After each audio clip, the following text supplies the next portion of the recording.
కోవూరు నియోజకవర్గంలోని కొత్తూరు, ఇందుకూరుపేట గ్రామాల్లో YSR Congress party MP అభ్యర్థి విజయసాయిరెడ్డి, ఎమ్మెల్యే అభ్యర్థి ప్రసన్నకుమార్ రెడ్డి ప్రచారం నిర్వహించారు. ఈ సందర్భంగా విజయసాయిరెడ్డి మాట్లాడుతూ నల్లపురెడ్డి ప్రసన్నకుమార్ రెడ్డిని భారీ మెజారిటీతో గెలిపించి జగన్మోహన్ రెడ్డి కేబినెట్లో మంత్రిగా కూర్చోబెట్టాలన్నారు.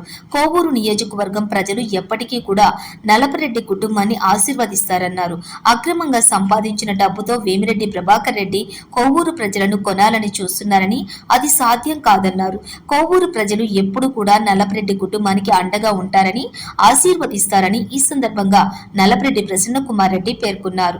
నల్లపురెడ్డి ప్రసన్నకుమార్ రెడ్డిని భారీ మెజారిటీతో గెలిపించి మంత్రిగా చూడాలని ఉంది అని విజయసాయిరెడ్డి అనడంతో ఆ ప్రాంతమంతా ఒక్కసారిగా చప్పట్లతో మారుమ్రోగిపోయింది.